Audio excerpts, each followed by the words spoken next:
8,5 години локалната власт на чело со градоначалникот Радко Димитровски во Кочани се однесува расипнички и неодговорно ги троши парите на граѓаните. Некогаш најчистиот град во Македонија денес е затрупан во ѓубре и претворен во најголемо буниште, а граѓаните плаќаат партиски војници што не работат, рече Томе Солевски, носител на листата за советници на коалицијата предводена од СДСМ, на пресконференцијата што се одржа пред управната зграда на комуналното предпријатие Водовод. Советниците од ДПМНЕ без срам гласа за најнепопуларната мерка со вашите пари да го финансираат водовод. Ни ги зголемија животните трошоци со покачување на цената на водата за пиење и за отпадната вода, а водата што ја пиеме се уште ја добиваме преку азбестни цевки. Воведоа платен паркинг. Цената на геотермалната вода се зголеми за 50%. Така што тие стимулираат уништување, а не производство во Кочани. Каде ли отидоа парите со кои се градија препумпните станици и се отвараа нови бунари, а ние се уште живееме со рестрикции на вода преку лето. За поправка на дефект на водоводната или канализационната мрежа се чека со денови.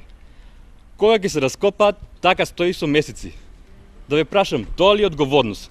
Тоа ли е почит кон граѓанинот? Солевски потсети и на безмилосното сечење на дрвјата и уништувањето на градското зеленило, а го потенцираше и нерешавањето на проблемот со бездомните животни.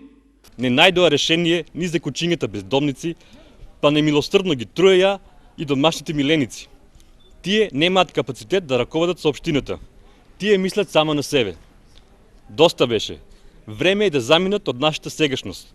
Никој повеќе не сека да живее во ѓубре, да плаќа за негрижа и за нечовечност. Не смееме да дозволиме во 21. век граѓаните на општина Кочани да немаат чиста вода.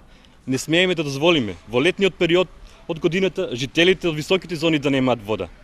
Ние, како нова локална и одговорна власт, ќе им обезбедиме на граѓаните нормални услови за живење од комунален аспект, а високите сметки за комунални услуги ќе бидат минато. Ние ветуваме дека ќе ги замениме азбестните цевки со нови цевки по еколошки стандарди. На крајот од обраќањето до јавноста, Солевски рече дека на сите им е потребно комунално предпријатие што ќе работи за граѓаните, како и служби што ќе го направат Кочани чисто и посакувано место за живење.